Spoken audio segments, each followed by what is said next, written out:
Good afternoon and welcome back to Linux.conf Australia 2012 in the C001 room and in another addition to our studies on various on file systems, etc.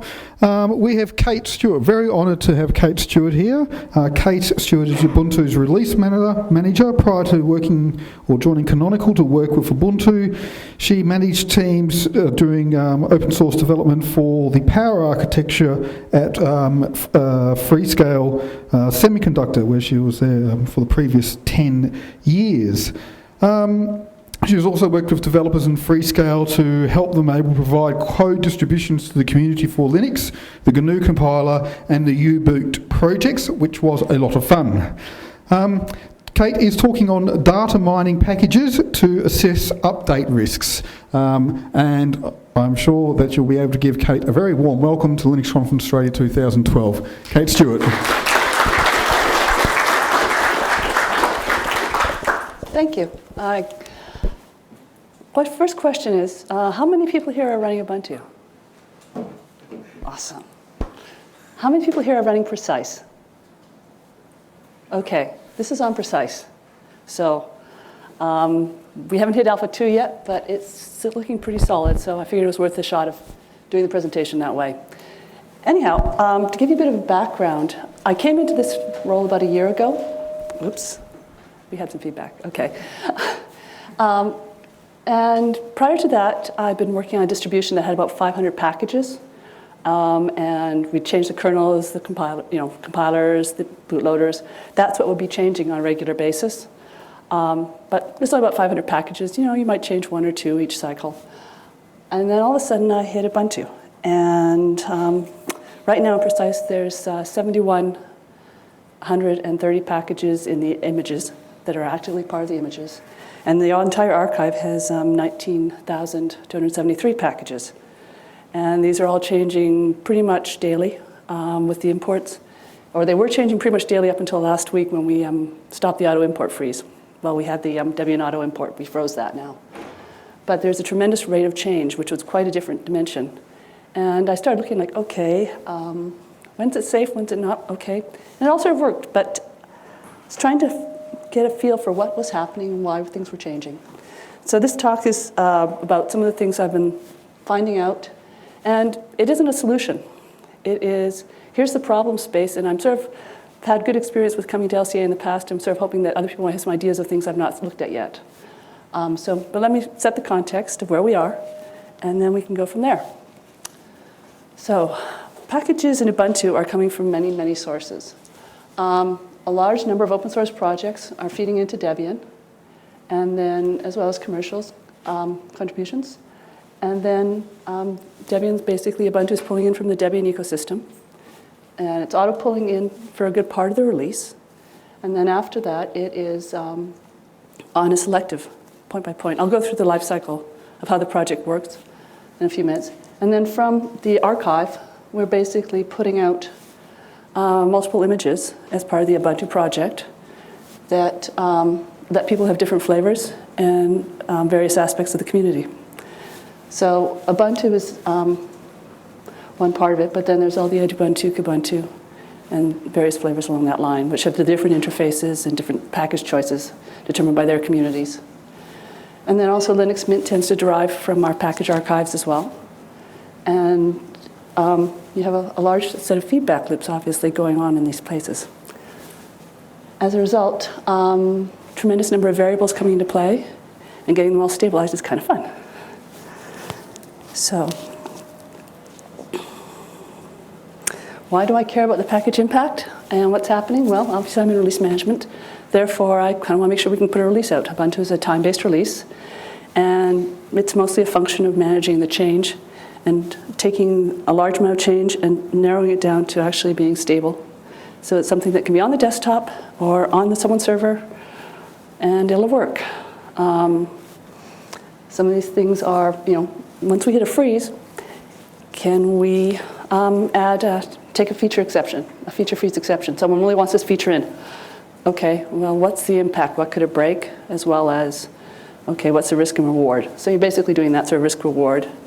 And understanding how much that package impacts across the ecosystem is a good part of it. The other thing is, okay, we're in the very last phases, and there's a bug fix. Okay, one-liners, good, easy, yeah, we can guess. Oh, you've changed, a couple hundred lines of code in there, and it looks pretty snaky. What else could ripple down from that? Trying to understand the ripple. If it's a leaf node, and you've changed it, okay, you're probably going to be fine. But if you've got a large number of things depending on you, it's, can we live with it or not live with it? Good questions. How much testing can we do? What sort of regression testing should we be doing through the impact? And then, for certain packages, if there's bugs in them, let's try to get them solved early in the cycle rather than late in the cycle, because of the dependencies and trying to minimize that dependencies. So that's the motivation for trying to think about what's happening with the package archives and the relationship between them. So just for most of you, if you guys are all running Ubuntu, what happens with our development cycle is we have some different phases. We start off with the planning phase, then we do feature development, and then we stabilize. That's the traditional pattern. It's a 6-month cycle. It works its way through. Feature definition freeze, we pretty much know what we're going to be doing for that release. And then at Debian import freeze, this whole first part, what we're doing is we are auto-importing from Debian all the time. So we're not necessarily having conscious control over the changes coming in. We're just taking whatever's there in Debian. Most releases will take in from unstable. For the LTS, which is what 1204 is going to be, we're taking in from testing. So we auto-imported from testing all the way up until January 9th. At this point now, whenever we want to do a sync request in from Debian, it's an explicit. So one of the release team are doing that sync request from now until we hit feature freeze. After feature freeze, the only things we're changing are bug fixes, unless there's a freeze exception that's been processed. So it's a fairly standard process. Again, it's a funneling down of the risk in each 6-month window. And to keep things, making sure that we're roughly on track, we put down milestone releases throughout the ecosystem, the cycle. So anyone who's interested in more details of that, everything's up in public and visible. Feel free to look at the plans. And that sort of overviews where we're going with that. And why it matters is we have different support cycles. So when it's an LTS, we're looking at supporting it, well, just now for 5 years at least. That just was a change that came down recently for the desktop and the server for Ubuntu itself. And based on the tech board discussions last month, a couple weeks ago, it looks like some of the other community projects are going to go for LTS designation as well. So normally it's an 18-month cycle, and then for every four, it's a full 5 years. Now, when we're putting those 5-year ones out, any changes that we're making in that space, we've got to live with them for 5 years, and the kernel guys get to have fun supporting them for a good long time, and security guys get very, doing updates in our supported projects. The way we break everything down in the archive is we have a supported section of the archive as well as a unsupported. The supported is everything in Ubuntu, and we pretty much is all sitting in main or else restricted. For the unsupported, it's universe, multiverse, and that means it's generally the community will be supporting it, the various communities. The universe is by far the biggest. I've got some numbers later to sort of show you the size of the packaging. But it's containing the sources and the binaries for all the architectures. And then it contains all the versions that have historically been added, as well as all the flavors as well. So it's Ubuntu, Kubuntu, Lubuntu, and so forth. So we're talking a tremendous space of images kicking in here. So specifically, there's 6 architectures we're covering right now. We are creating 73 images every day, and we're trying to keep them all active. There's smoke testing on some of the Ubuntu ones. There's 38 Ubuntu images specifically, between ARM, Power, and so forth, desktop, server, cloud, as well as there are 35 flavor images going out every day too. So Edubuntu, Kubuntu, and so forth. And the goal is to try to keep them all roughly working every day, and then at the milestones, basically tune them up and push them. And then when we get to feature freeze, which I sort of showed you on that cycle, that's when we're going to decide, okay, how many images have been tested well enough that we trust that we can release them as part of the release.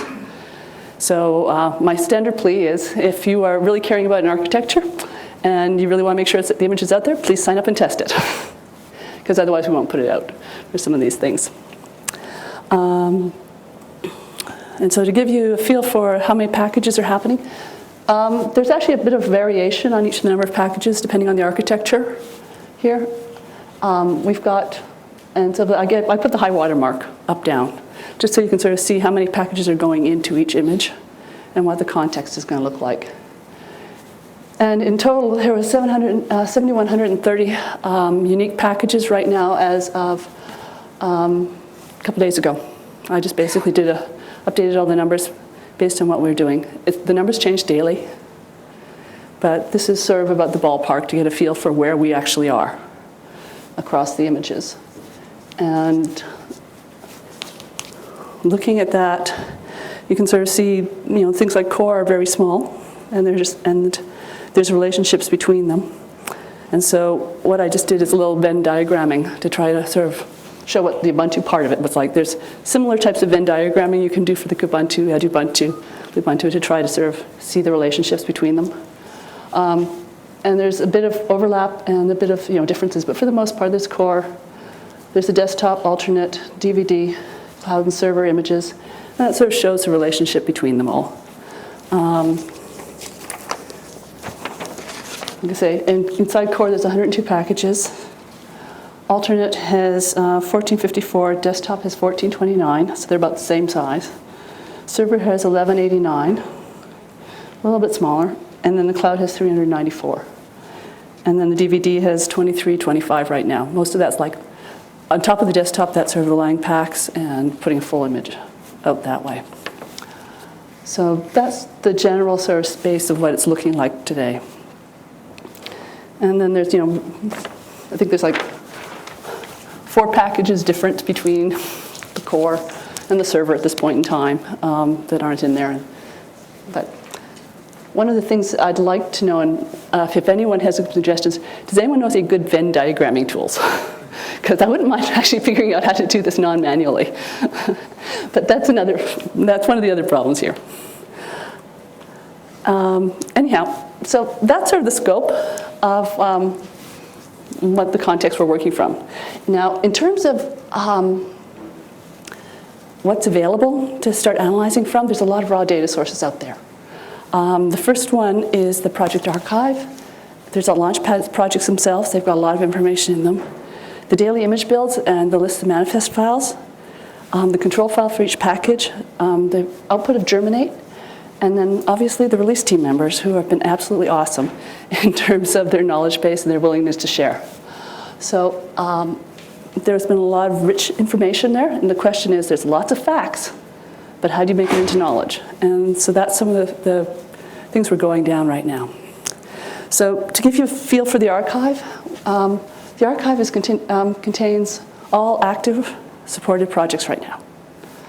And I've highlighted what's in Precise right now based on the numbers you've seen. And these are all in the different components. So main, which are our supported ones, has about 3,300 right now. Restricted has about 12. So it's not a lot. Universe has 15,000, and Multiverse is 500. And if you can sort of see historically through the release cycles, the last few, it's been fairly coherent. Gradually growing more and more with Universe, probably reflecting more of the Debian interface. As Debian's been growing, more things have been coming in from that side and people nominating them in. But we have some fairly steady growth, and it's more than one can keep in one's head, let's put it that way. So trying to get some of the data and work it through there. The other thing is like Launchpad itself. 19,273 is the total number of source packages. And yes, I checked that the last slide should all add up to that. And yes, we seem to be coherent. We've got the differences from where we're, like I say, this is taken from Wheezy's testing. So we're derived from the Wheezy, and what are different, what's been linked up, what's not been linked up, gives us a feel for that, as well as what's needed to be on the packaging and so forth. And then there's more of the bugs, and there's a lot more information on that page further down. I just sort of took the screenshot. of the top level. And then, as you can see also here, the binary packages. So when these are source packages that are compiled for the various architectures, 38961 is in there right now under precise. And each of the releases has their own page like that. And that tends to be the link for most of the project-specific ones. And then when we go about building images, you either inside, when you actually build your ISOs, you'll get .list files or .manifest files for each of the images we're building. The list files, I just put the top 10 lines of, just headed them off, just to sort of show you. But you're getting basically the same information. Like look at add user, you'll see it's the same version of add user, it's just expressed differently. And so by parsing the list files and the manifest files, you can get a consistent listing of the packages that are happening. And I was using that up. And that was, it's a quick way of understanding, okay, which packages are which image without going through the full Germinate stuff. And it's a way of seeing, okay, what's changed between two images. So I can also use this and work from one manifest to the next to understand what's changed between Alpha 1 and Alpha 2, or between an IRIC and Precise's release. Is by looking at the manifest and what's actually showing up on the images. So some of these tools are available, some of this information is available. The other thing is obviously the package control file. This is, I'm sorry if you can't see it. I should have probably blown it up a little bit more, but I was trying to show most of the things. There's the build depends on here that show up, as well as the depends, suggest, replaces, and some places there's conflicts. That is what gives you the whole relationship between all the packages. And so each of the packages having this in Debian is the foundation for actually trying to pull those coherent images together. And the way we tend to do it is we start with a program called Germinate, and it starts with seeds. And the seeds sort of describe functionality, and then they basically work through all dependencies and resolve between dependencies to make actually the images up. So it's a process of recursively walking through the dependencies and then resolving the conflicts that make up the coherent images. And this is run, again, when you're making the images on a daily basis. So these little things grow up. These are all the seeds. It's an eye chart, and you can't read it for reasons. I just wanted to sort of show the scope of it.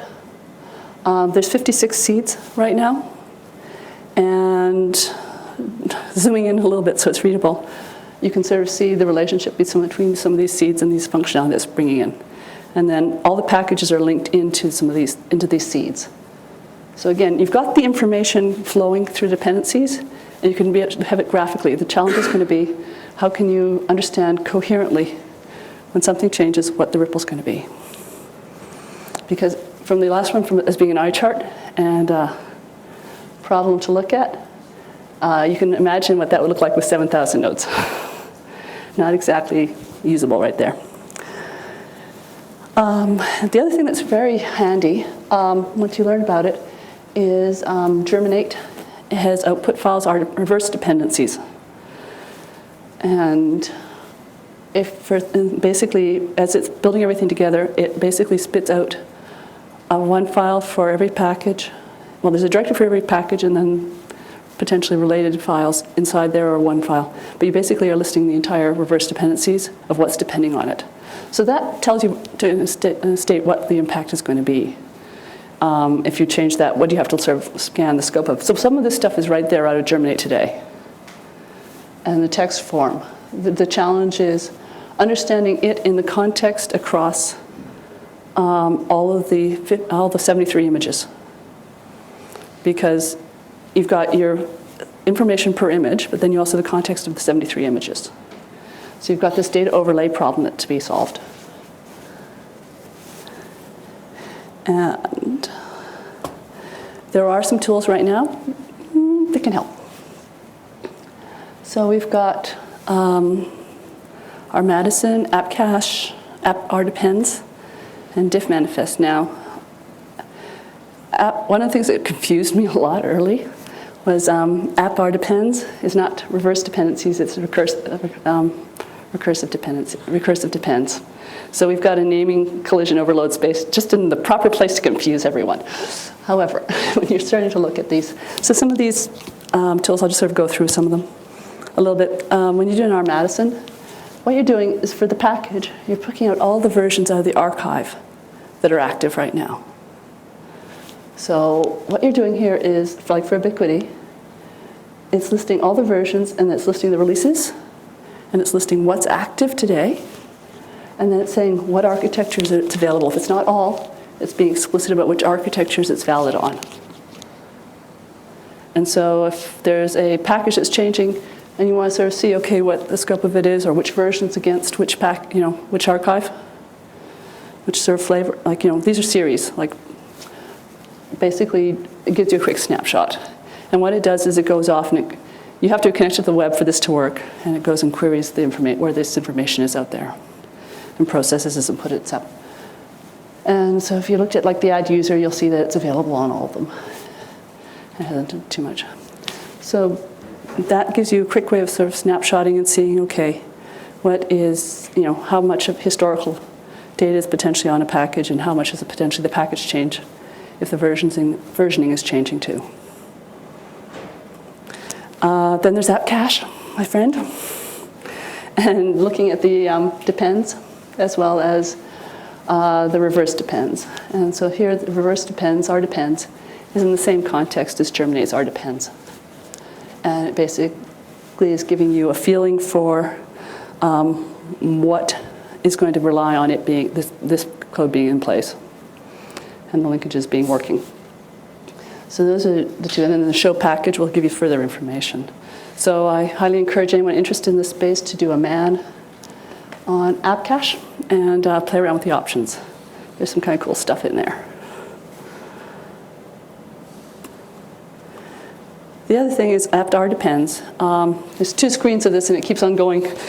And basically what it does is it takes and it follows a dependency tree all the way down recursively until the end nodes. So for add user, if you recursively follow it down, actually this is Ubiquity I did, sorry. There's about 751 lines in this file. Again, it's not easy to digest. So between what's in the R depends in Germinate and what's here with recursive depends, and you can sort of see what the node's position is in the tree above and below. So you've got the feeling of the scope and the positioning. What you don't have is seeing it in the context of the entire set. So these are some of the things that are there today, usable and there today. The other thing that's just basically put in was some tools just to basically diff the manifests in a coherent fashion. Everyone seemed to be writing a bunch of them after put one in place. I found, everyone seems to have their own little variant. This one's available now in CD images tools. And it just basically, if it's equal, same binaries.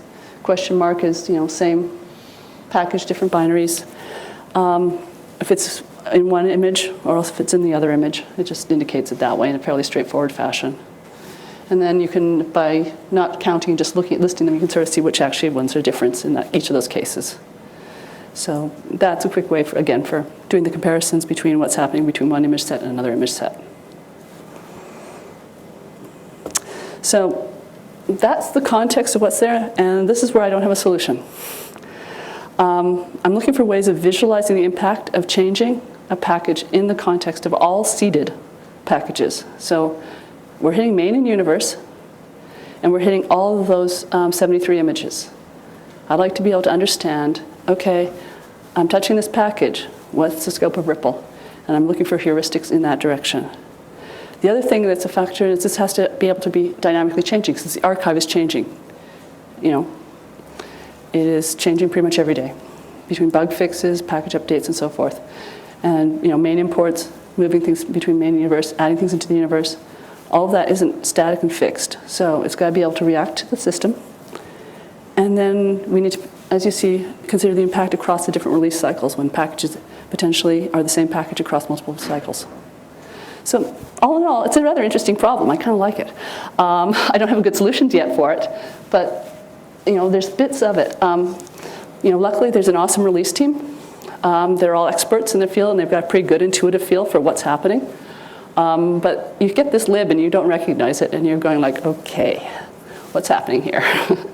And so this is the dimension. There are some pieces out there to a solution. Some of the, as you can see from some of those tools, you can get the full graph dependencies from germinate through the seeds.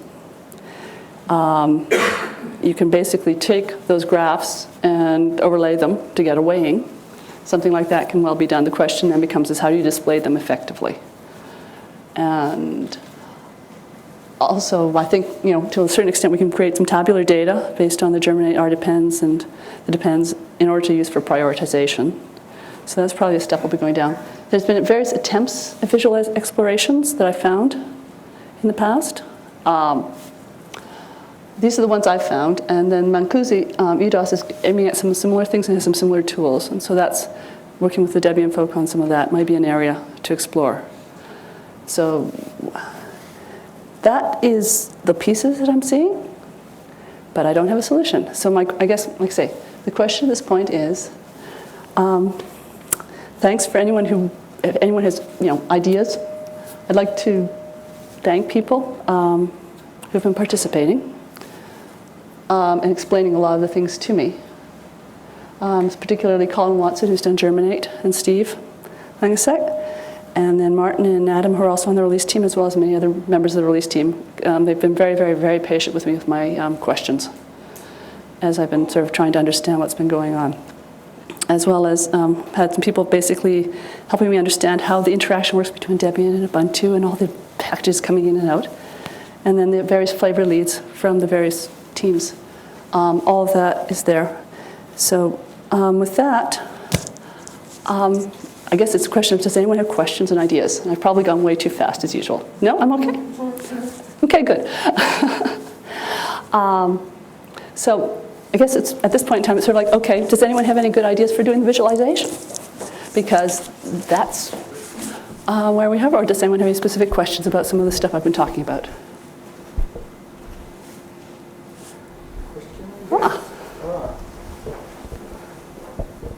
So I hope I understood. The main problem isn't changes to code per se, but it's the spec file, the interdependencies between what happens when you...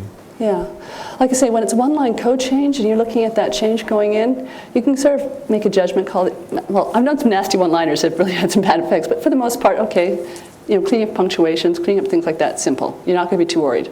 But like, you've got 20, 30 lines of rather complicated code shipping as a patch, and you really only have like, a few tries to spin the images and actually get them to work. Is it better to apply it or not?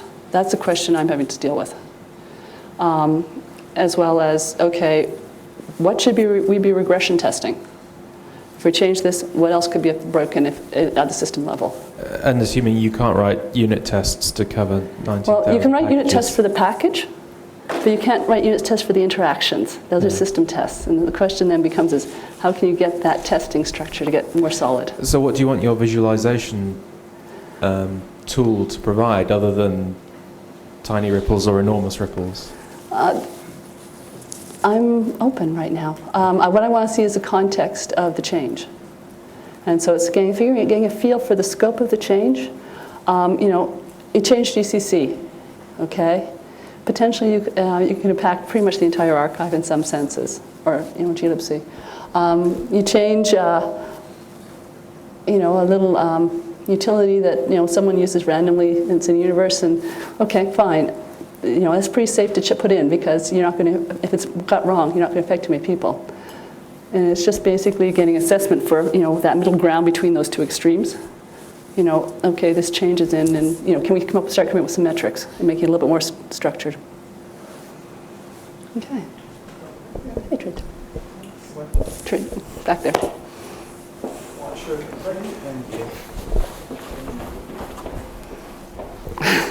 Oh. He's quick, isn't he? Very quick. It seems to me that since you are attempting to do some kind of data mining approach, the the obvious thing of trying to get an empirical idea of what bugs affect what is to look at the history in the bug tracking system, both the Launchpad one and the Debian one, which has probably got a lot more history in it. And looking at things like what correlations you get between what package a bug was initially filed under and what it was finally filed under, because often you will get a bug filed against the package in which the symptoms appeared, but then as it's debugged, it'll move to the package where the problem was actually, and if you then sort of reverse that direction, that gives you a potential predictive thing about what bugs in these packages tend to affect these packages, and then you can count those up and approach it that way. That's a good point. Yeah, I've seen the various bug tasks getting open against the same bugs against the different packages, and so looking and understanding the flow, the question then becomes, again, mining Launchpad then to basically pull out that package opening sequencing. That's a good point. Yeah. I'll make note of that. Thanks.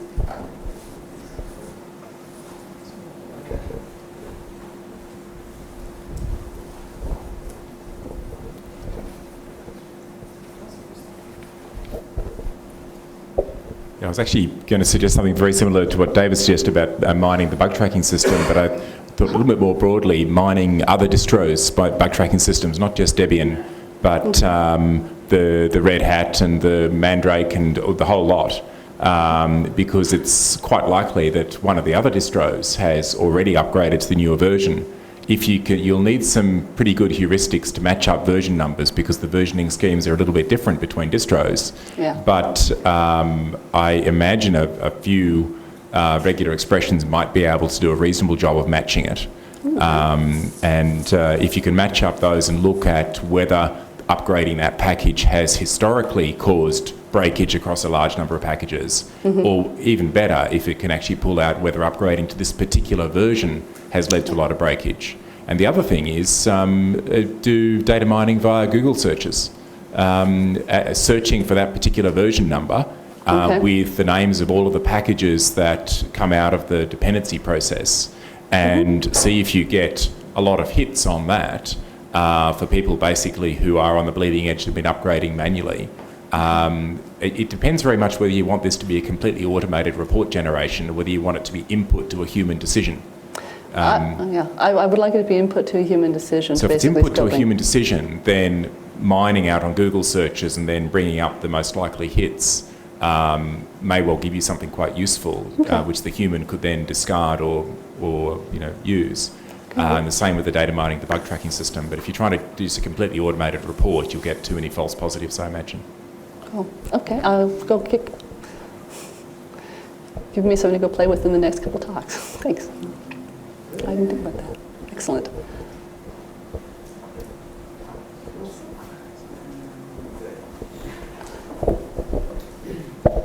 Just a much more high-level thing about visualising the stuff rather than the nitty-gritty of gathering the data. Are you familiar with Gapminder? No. Okay. Call it up sometime. So the ways of presenting multi-dimensional data that vary over time. Gapminder.org. There's some fascinating things there with economic data, but they're based on animations. So you can set going a series of data through time and see things move on a graph. And it's often a very good way of visualising and finding complex multi-dimensional data and discovering something out of it. Gapminder.org. Thank you.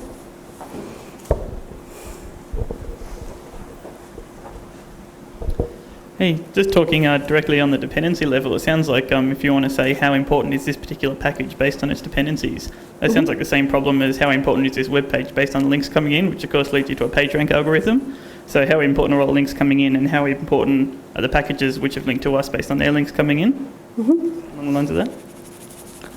Yep.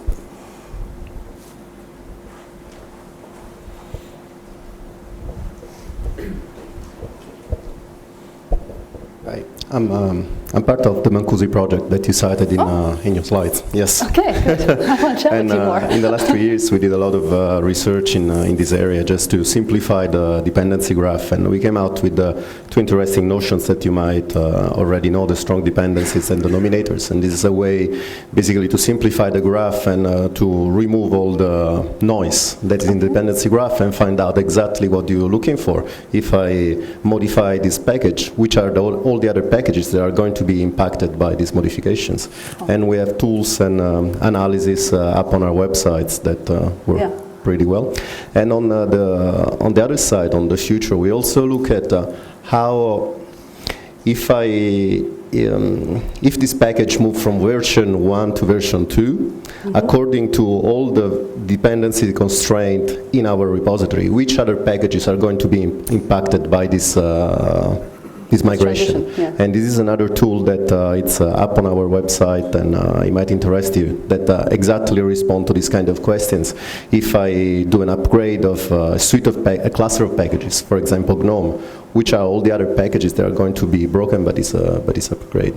Cool. So we are a lot moving in this direction of predicting and try to come up with automatic tools to help software distributions. Very cool. Yes, thank you. Anything else? Any more questions? Speak now for a whole piece.